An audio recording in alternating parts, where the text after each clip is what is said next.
Hi folks, this week on the podcast we are focusing on a much more recent period in history, 2010. In this episode I talk with Chris Stothers, who was an ex-PSNI officer who retired from his job after being shot and injured by dissident Republicans. We'll talk about his life and what things were like for a PSNI officer and how peacetime policing isn't as peaceful as it sounds, as well as the long-term effects of being injured while on the job.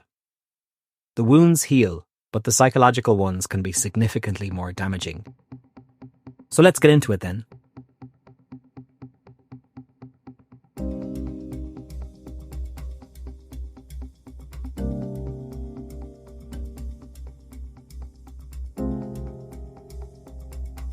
This is the Troubles Podcast, a podcast about the violence and bloodshed that occurred in Northern Ireland, the Republic of Ireland and Great Britain, as multiple sides and organisations waged a bloody conflict over the status of Northern Ireland.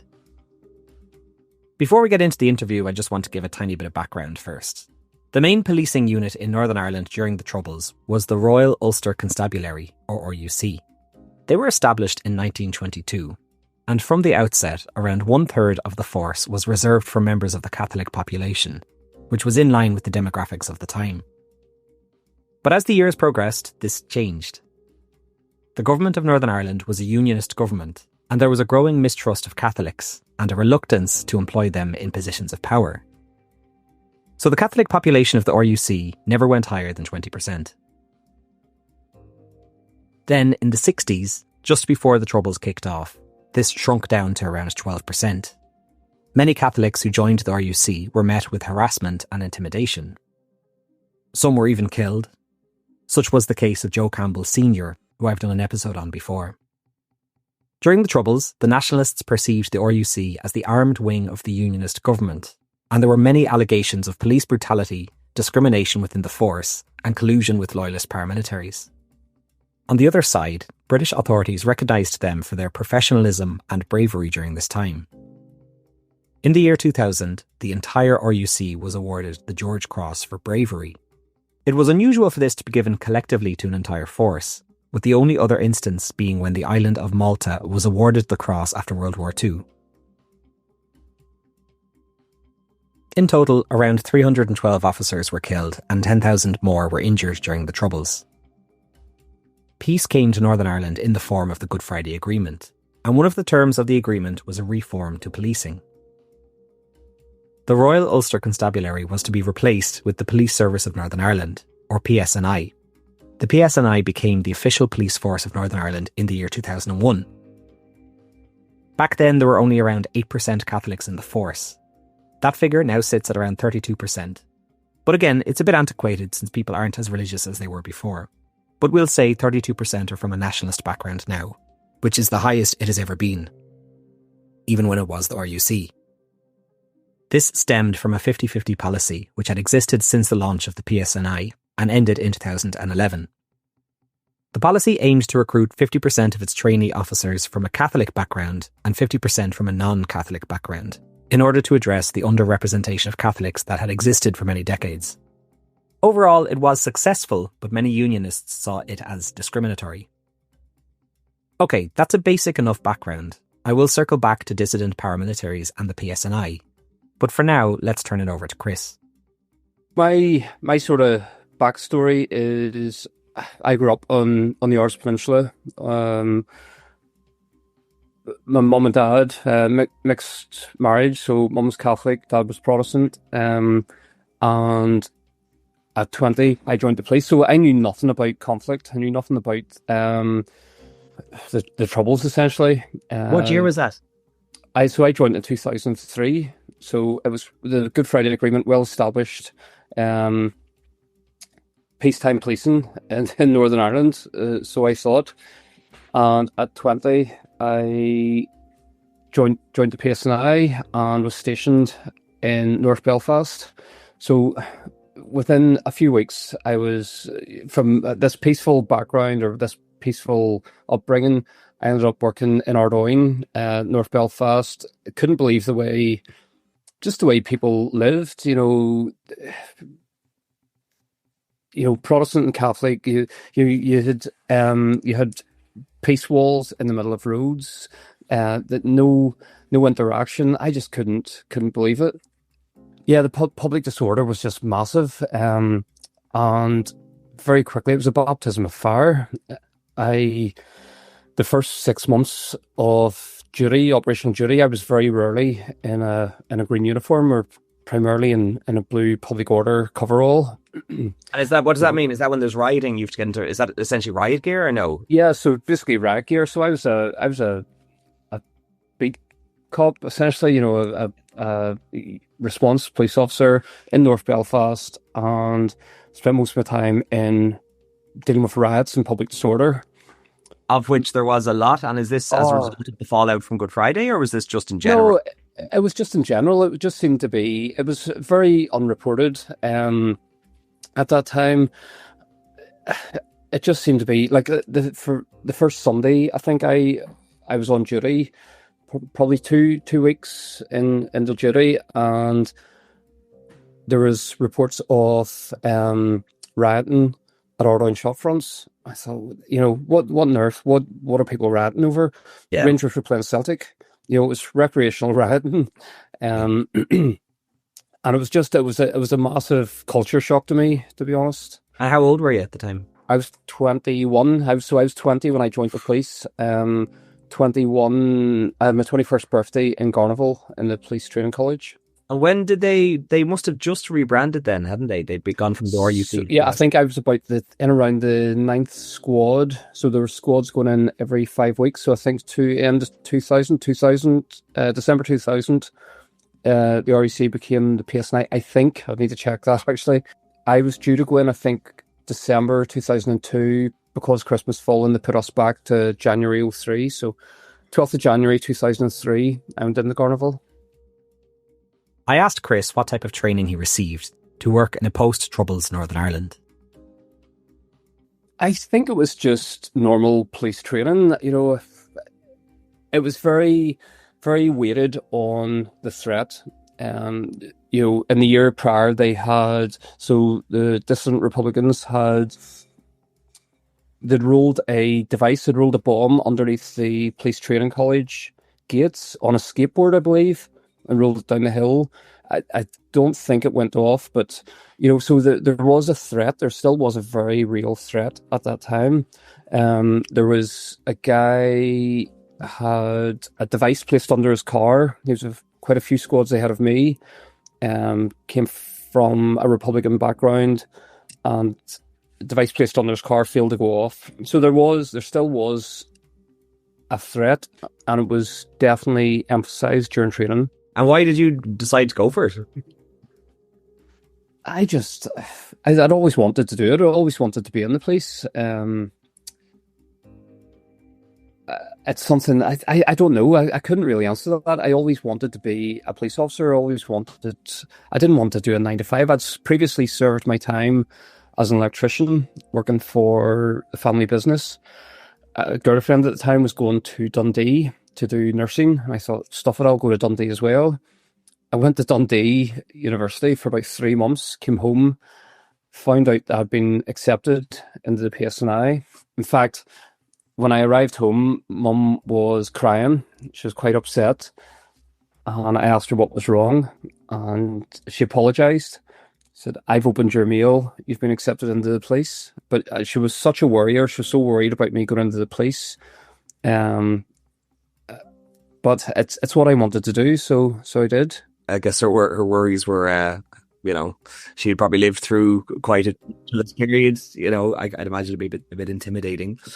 How much? So a lot of your job then in the early days was kind of in riot gear. Like you said, Veet cop. Is that how you phrased it? Well, yeah, so I suppose that's very Americanized, but just uniform response policing. I suppose at the start there was probably a bit of them and us in that you had the RUC and you had this new breed of PSNI officer arriving, and there was a bit of an element of that, but to be honest, not so much that there was a difference in the way that people conducted themselves, the police officers conducted themselves. It was more, I suppose there was probably that suspicion. Yeah, or old dog, new tricks kind of thing, you know. Yeah, pretty much. No different to nowadays. I'm sure when you have a younger officer coming in, and people have been there for a longer time. Well, you didn't go through what we went through. You didn't put up with what we put through. So, there was an element of that. I haven't covered this very much, and it does really need its own episode. But now would be a good time to talk about dissidents. Though they dragged their feet a bit when it came to decommissioning their weapons, the Provisional IRA upheld and supported the Good Friday Agreement. But many of their members were upset. You think back to the Price sisters, or others who saw their comrades die on hunger strike. They were less willing to put down their arms for peace, when in their eyes, nothing had really changed in terms of Northern Ireland still remaining a part of the United Kingdom. They wanted to continue their fight, and these are what are known as dissidents. They have had a few faces and names, including the real IRA, the new IRA, and the continuity IRA.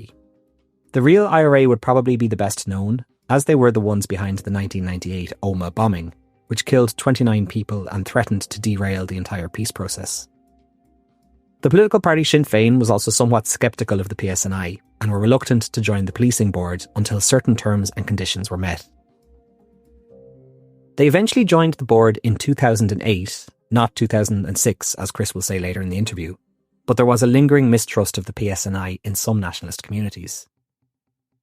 Let's bring it back to Chris, who, as a newly trained officer, was then stationed in Belfast. I asked him if there was much of a paramilitary threat to officers. Yeah, so I know that didn't matter. So the threat was primarily from dissident republicanism. Bear in mind, Sinn Féin hadn't joined the policing board at that point. I think that was 2006 before Sinn Féin joined the policing board. So there definitely was within those Republican areas, the public did not call the police. They would not have reported crimes to the police. But so in relation to the paramilitaries, you had feuds going on within the loyalist community, and the main paramilitary threat was from the nationalist community towards police. And is this like, say, they were staging attacks against like the PSNI officers and buildings, or were they still attacking loyalists, or what sort of stuff was this encompassing? Kind of not so much loyalists. It would have been towards I suppose infrastructure and British infrastructure and military. So you had, I think it was within the first few months that I was on duty, I was stationed Tennant Street, and there was a car stopped on the Antrim Road by Special Operations Branch, and it was stopped with an AK-47 in the boot, and they were on their way to shoot the police changeover, so shoot one of the police officers either coming to or leaving the station. So that was fairly early in my career. And I remember thinking, flip, this isn't a game anymore. People are very much in danger here. I suppose at 21, it was exciting. You're playing cowboys and Indians. Yeah, you have a certain degree of invincibility, I think. Absolutely, yeah, absolutely. The biggest thing, it was exciting. As I say, I was 21. Joyriders, and there was a lot of joyriding going on at the time, a lot of car crime, public disorder, and it was an exciting time. It was exciting, but there was always that undertone of the threat. People being followed from the station. It was drilled into the officers on duty that there was a very real threat. So did you have to act differently? Oh, no, absolutely. So I always would have checked my car every morning before going to work. As you drove up the road, the closer you got to Belfast, the more vigilant you would become. Always checking to see who was around you, who was watching you. In the morning, so at any changeover time, when the station party would change over, the off-coming shift would always go out and cover the routes to make sure that any attack close to the station couldn't be mounted. So we always would have had that. But there was that very real threat. You're always carrying your personal protection weapon to and from work, a Glock. I always would have carried that and had that close to hand leaving the station, because ultimately that is your most vulnerable point. I always felt vulnerable leaving the station, because let's face it, that's your route. So that's your routine every day that you're going to work. Those early days of policing within North Belfast, I was in my early 20s, and it was exciting. There was a very real threat and risk to my colleagues and I probably didn't take it that serious. I took it seriously, but you always think it'll never happen to me. So we had, Pater Heffron obviously was blown up and lost a leg. Stevie Carroll was shot in Lurgan. So there was a number of attacks on police, during those times, and they were a number of successful attacks. So I suppose at that time, I always thought, well, it'll never happen to me, until it does.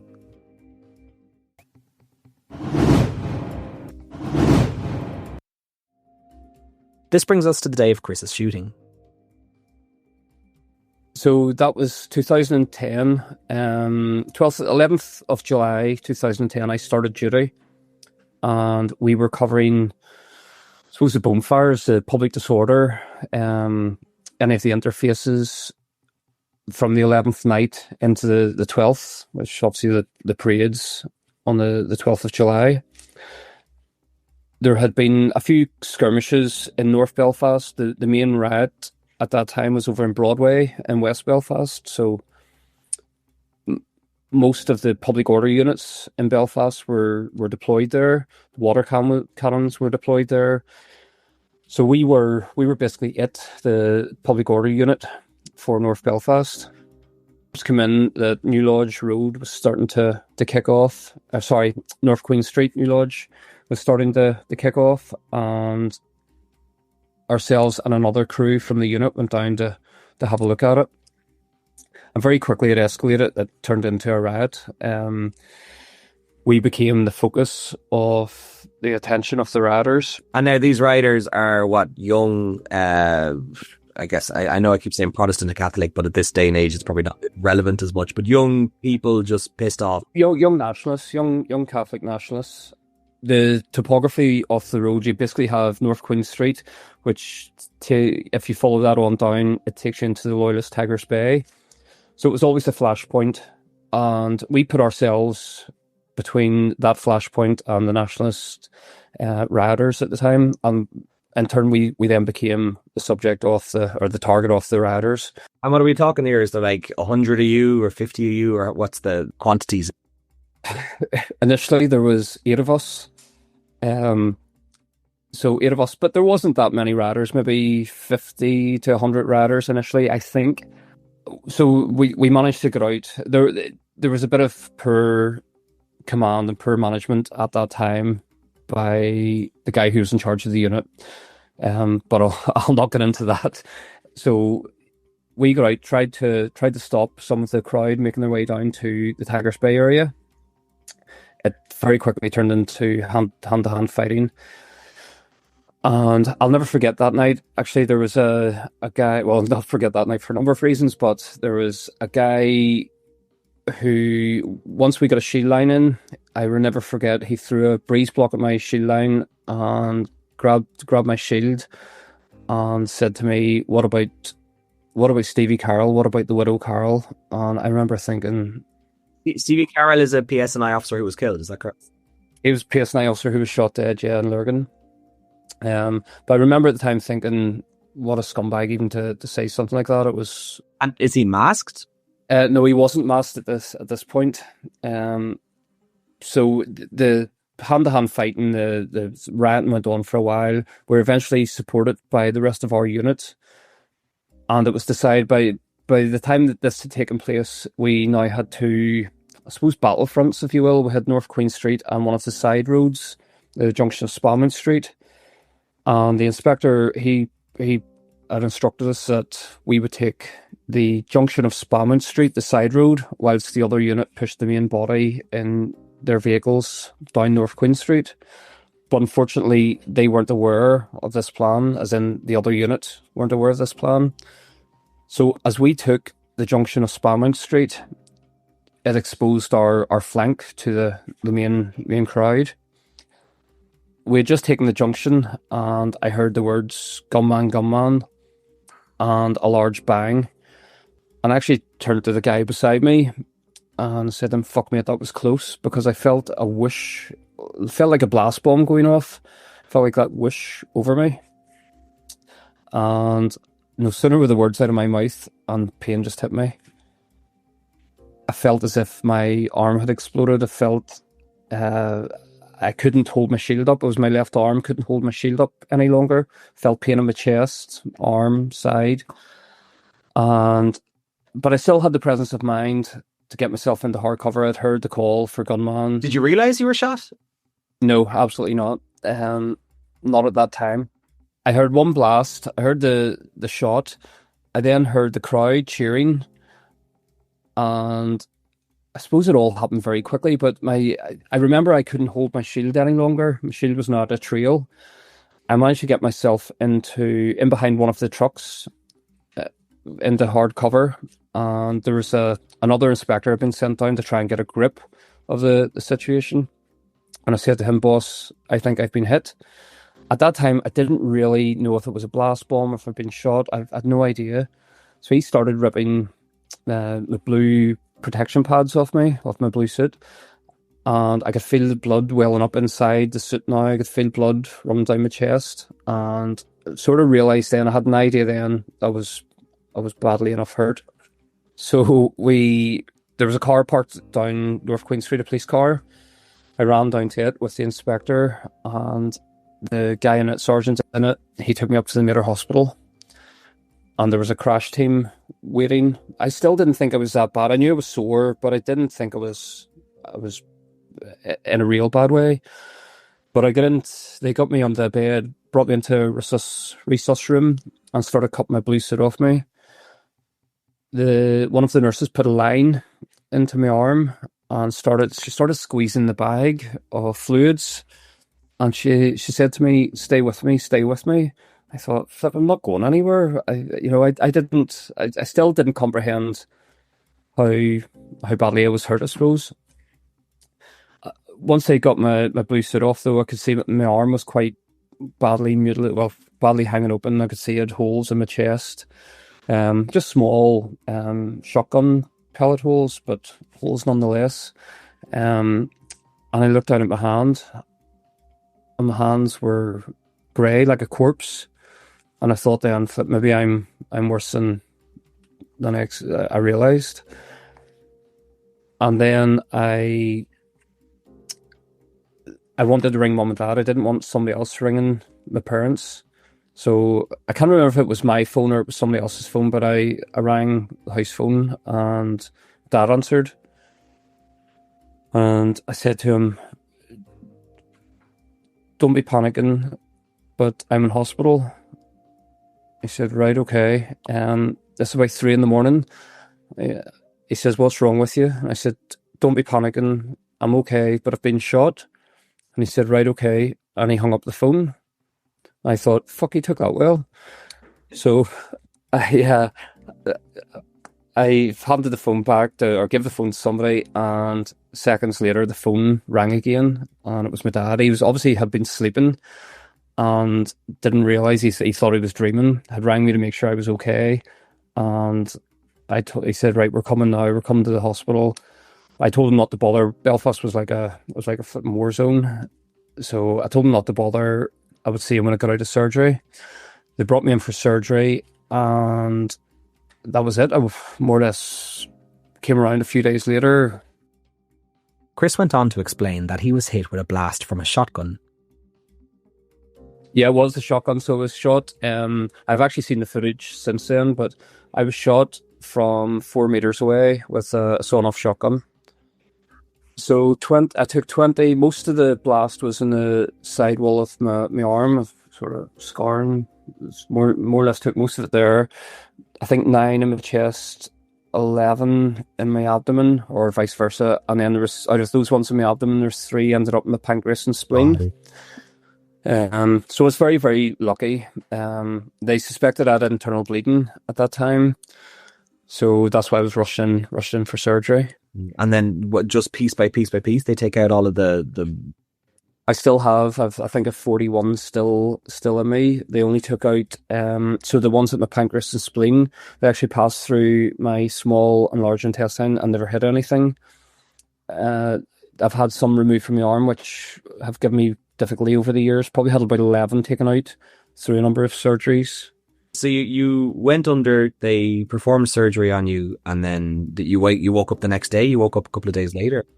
I think it was probably the next day. It probably was the next day. And the surgeon, a guy called Mark Taylor, he came into the room, and I was very groggy. I was obviously on morphine and God knows what else. But he put his hand out to shake my hand, and I, sort of confused, shook his hand, and he said, I just wanted to shake the hand of the luckiest man in Belfast. Yeah, so, sorry, I misunderstood that. Was it because it didn't go into any vital organs? Yeah, so because the 3 pellets had travelled diagonally up through me and came to rest between my pancreas and my spleen, or in around there, and hadn't hit anything, they hadn't ruptured my intestines. That's pretty much how I survived, according to Mr. Taylor. I was in hospital for about 2 weeks, I think about 12 days in total. I had surgery on my arm, further surgery on my arm, and yeah, that was pretty much it. They were just monitored me for the guts of 2 weeks, and then my arm was, I had to have it packed for probably a few months afterwards. They were dressing it and doing bits and pieces. So a long recovery kind of process. I was off for 10 months, off work for 10 months. There was an investigation into who carried out this attack on Chris, and he explained what happened. 2 guys were arrested for it. They were arrested and charged. In fact, no, they weren't charged. They were arrested and interviewed, but there wasn't sufficient evidence to charge or to take them to court. And there were 2 known dissident Republicans, and the continuity IRA claimed responsibility for it at that time. And that was pretty much it. And did they ever found the weapon? The weapon disappeared. Yeah, no, it was, so the firearm was, allegedly there was reports that the firearm had been brought into the New Lodge a few days beforehand to protect to protect the community from any violence, I suppose is what the way they look at it. That was never recovered. But the thing about a shotgun is ballistically, unless you get the shell casing, there's no. Now it's not like a handgun. There's no rifling with it, so ballistically, there was nothing to be gained. But as far as I know, the shotgun never has been recovered. There was a sawed-off shotgun recovered a number of weeks later nearby, but there's nothing to tie it, so I can't say that it was the same gun or not. As it turned out, some months earlier, Chris had stopped the 2 who had been arrested for his shooting and subsequently released. And he always wondered if that in some way contributed to what had happened to him. Did something I do that night drive them to do what they did? I think that's pretty reasonable trauma response, that you kind of think, there's some way I caused this, is there some, whereas like you didn't even see the weapon discharge or anything, did you? You didn't even see. No, I had no idea. So it was just, you were the unlucky person. Yeah, well, it was a uniform. They shot a uniform. They didn't shoot me personally, but it could have been anyone to the left or the right of me, quite as easily. It just happened to be me. The shrapnel could have been an inch left or right in your body as well, Absolutely, yeah, of course. But when you say about justice, a number of months later, I was sent for an occupational health appointment in Antrim Road Police Station, Antrim Road Barracks, and I went in and seen the nurse, and I was waiting on the barrier lifting to drive out of the station. And as I said, I always kept my my gun under my leg, driving in or out of a station. The two guys who had allegedly been involved in my shooting walked out beside my car. They're meters away from my car, laughing and joking. So they'd been in signing bail because they were still on bail at this time. And they were laughing and joking. And that's the one time I really got angry. I thought, these two fuckers nearly stopped me from seeing my kids growing up, end of my life. And, it was nothing to them. So that was the one time I did get, I suppose I had the power there, flipping end their lives. But, the restraint and just I wouldn't do it. Of course I wouldn't do it, Yeah, but it's the one time where you had that. I had that anger, yeah. And how does the PSNI treat it? How do they treat you then in the wake of this? Yeah, no, they were brilliant. They were very, very good. I was really well looked after, not only by the PSNI, but by my colleagues as well. And I suppose working in an area of conflict, these are only my experiences of policing within the PSNI, within Northern Ireland, post Good Friday Agreement. I know plenty of colleagues who work in different areas who never experienced any sort of conflict or troubles related, or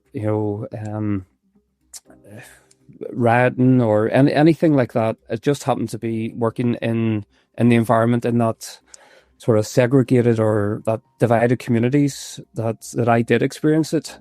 But I suppose working in that environment, it makes you and your colleagues very close because you rely on each other. And that was it was very notable after I was hurt that my colleagues rallied around me. They couldn't have done any more for me, to be honest. And did you describe it? Was it like, if you wanted to, you could have been medically retired after the shooting from the PSNI, or is that how they phrase it, or no? It never even entered my head, to be honest, to leave. I didn't want it to be the end of my story. I didn't want it to be the end of policing for me. So then what happened upon your recovery then? Yeah, so I'd always wanted to go into counterterrorism. I'd always wanted, so at the start of this, we talked about a car being stopped on the Antrim Road with an AK-47 on its way to shoot police. That's what I wanted to do. So I went for selection then on the 5th of December 2011. I went for selection and was successful. Well, I was one of 12 that was selected to go on to further training, and from that 12 there were 6 of us went into. And is this PSNI's counterterrorism unit? Yeah. So as a counterterrorism specialist firearms officer, so that's what I wanted to do. So and it gave me the drive to do that. And so that's where I worked up until I left in April of last year. So you worked in counterterrorism in Northern Ireland, and what was there? What does that entail? So there's obviously a lot of stuff I can't talk about. No, we'll never talk about. But yeah, so being at that, I suppose the forefront of counterterrorism within Northern Ireland, working along with the other agencies, British military.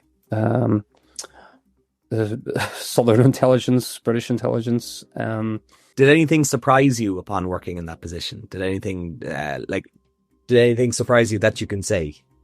Yeah, a lot of things surprised me. There's a lot of stuff goes on in the background which ensures that the rest of us get to live peacefully in Northern Ireland. There's a lot of people still in this day and age who would like to drag us back to those battle days, I suppose. And not that they have the support of the many, but they still have that mindset. I suppose, those places like Derry, Lurgan, Newry, those sort of more nationalist areas who probably have a bit more support for dissident Republicans. There still is that element within some of those hardline areas that would like to drag us back.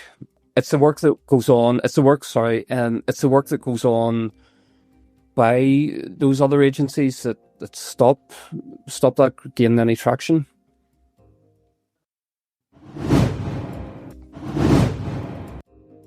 Chris was shot in 2010, and then in 2012 he went into the Counterterrorism unit of the PSNI.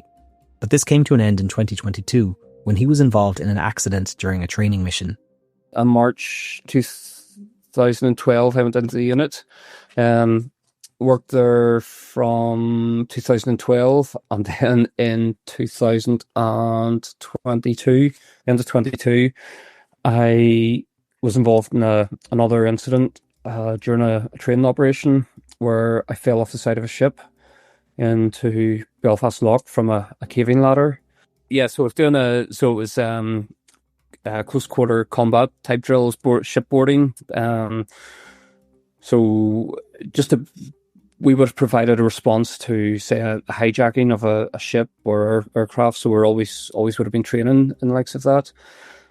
So I was climbing from an inflatable rib up a caving ladder, which is a small wire ladder, flexible ladder. But there was a few mishaps anyway, and I ended up falling about 68 meters into the water. But I still had a flak jacket on, had a rifle, a SIG rifle, and my helmet on. So I ended up under the water for quite a bit.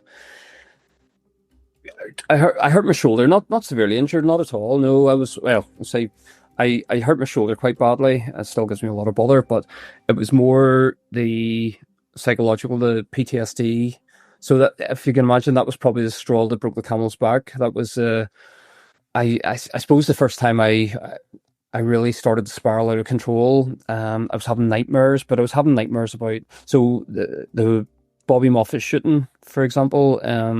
There was a guy, I don't know do you know UVF, during one of the feuds, he was shot in the Shankill Road. It was actually the month before I was shot. He was shot with a shotgun, and I was the first at the scene of it. So I started having nightmares about that. I had nightmares about the shooting, riots, drowning, and a few other... Sorry, did all of this happen in the wake of you falling into the water, or had this been something that had featured in your life before this? Probably hadn't addressed it was a big thing, but it certainly started happening more regular. Sleep was a big thing. I wasn't sleeping. On the face of it, I was still the big character, shouting and yelling and carrying on. And if you had asked me, I'm fine. There's nothing wrong with me. But for the first time at home, the mask started to slip. My wife, she knew something was up with me. I wasn't sleeping. I was having nightmares. I was fighting in my sleep, and she was having to wake me. I was having panic attacks in my sleep or during the night. And that was the first time that I probably realised I was starting to spiral out of control. And that although I didn't know at the time, but I did have PTSD and had never addressed any of those issues. So what happened then? I actually asked for a referral to occupational health. I just said I wasn't sleeping. I wasn't sleeping very well. And they came back and told me I could see a psychologist. I done an online triage form, and from that they told me I could see a psychologist in 10 months' time. But and I just let that go. But things didn't get any better until my wife actually said to me, "You need to take a break from work. You need some time off." She actually found a psychologist for me, a guy, Michael Patterson, who undoubtedly saved my life. I was really not in a great place. Michael Patterson himself was a police officer. He was blown up, lost both his arms, and is probably one of the leading lights in EMDR therapy in the UK. Absolute gentleman. I couldn't, honestly, I don't know if I'd be here today if it wasn't for Michael. And I'm not exaggerating when I say that, but I started seeing Michael, and he very quickly said to me, "Chris, things are not going to get better for you whilst you're still in this environment. The only way is to take some time away from policing," which I did, and then very quickly realised that my policing career I'd now managed to go and see OHW because I was off sick, and realised my policing career was over. It was time to get out of the fire, I suppose. Which is weird because I'd imagine that was probably a very hard pill to swallow. Oh, massive. Massive. It was going to kill you. Yeah. It's always been a part. I've been in the police since I was 20, so I've always been Chris, the police officer, and then I was Chris, the HMS shoe man, and that was, with that came a sort of... It's your identity. Yeah, massively.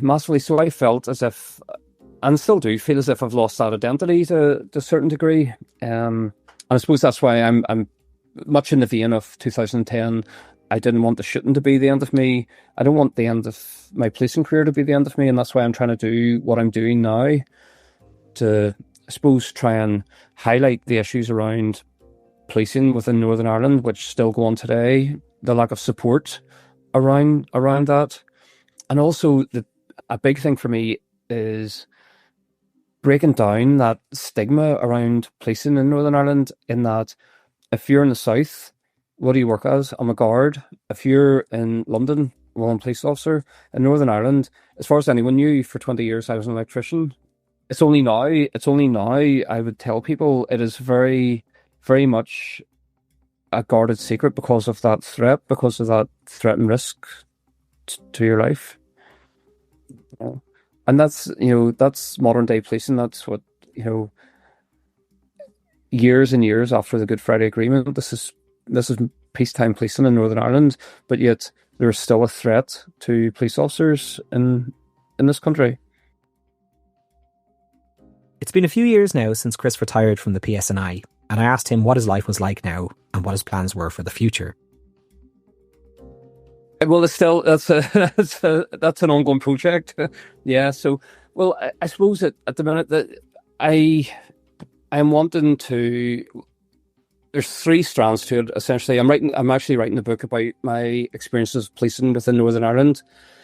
So I was offered a book deal away at the start of this because I didn't know what I was doing. So I sent some writing away to a publishing house, and they came back quite quickly and offered me a book deal. But it was all, they were more interested in the latter end of my career, and they wanted to call the book The Brotherhood, and it didn't align with what the story I was trying to tell. So I'm still working on that. I'm still getting that out there. I did one podcast. A friend of mine, Andrew Ryan, he's a comedian. He had asked me to come on, so I'm very nervous doing this. Well, it's all new to me. It is very, very new to me. So I want to, as I said, try and raise awareness around PTSD. I want, especially around policing, not only policing, but paramedics, any of those blue light industries who are dealing with trauma day and daily and don't have the support through their own organisations, mainly due to lack of funding and lack of awareness. So I'm wanting to do what I can around that. I'm also wanting to break down that stigma around policing in Northern Ireland, because nobody has done this, as far as I'm aware, yet within the PSNI. So why not do it?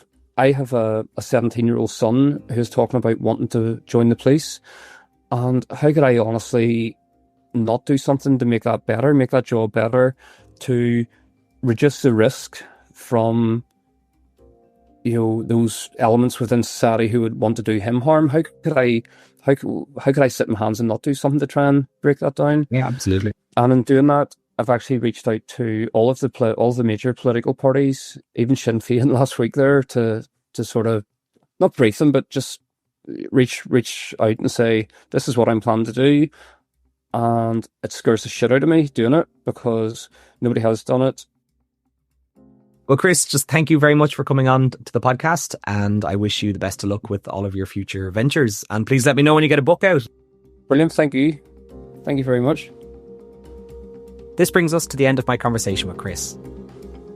I think when it comes to addressing trauma from the Troubles, there is still much to say, and it's important to see more and more people starting this conversation. So that's it from me. Thanks, and see you next time.